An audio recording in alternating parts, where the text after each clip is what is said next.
Okay, everybody, I'm going to speak to something I've been staying away from. I think it's time to talk about it. It's in regards to how high you wear your tool belt, where the weight sits. A lot of companies will talk about wearing your tool belt like a mountaineering backpack, which has lumbar support and the backpack sits in the small of your back, and you share the load between that area and your shoulders.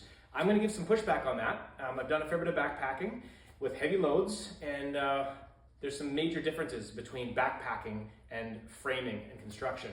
The primary one being how we bend over. If you're wearing a heavy mountaineering backpack, if you need to get to the ground to tie your shoe or whatever, what you don't do with a heavy backpack is bend at the waist to your toes, because that thing is so heavy up high, it will wreck your back. You've got to squat down to the ground like this.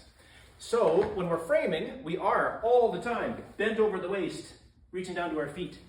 So that means the weight needs to stay over our feet. In order to do that, you want your belt to sit at the pivot point, on your hips, top of your pants line, by your waist belt. So when I bend over, the bags stay fairly vertical, the weight stays over my feet.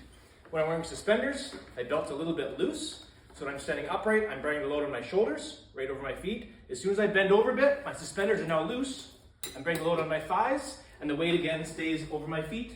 My bags don't tip out because they're up too high, they sit nice, everything's within reach. That's what I recommend.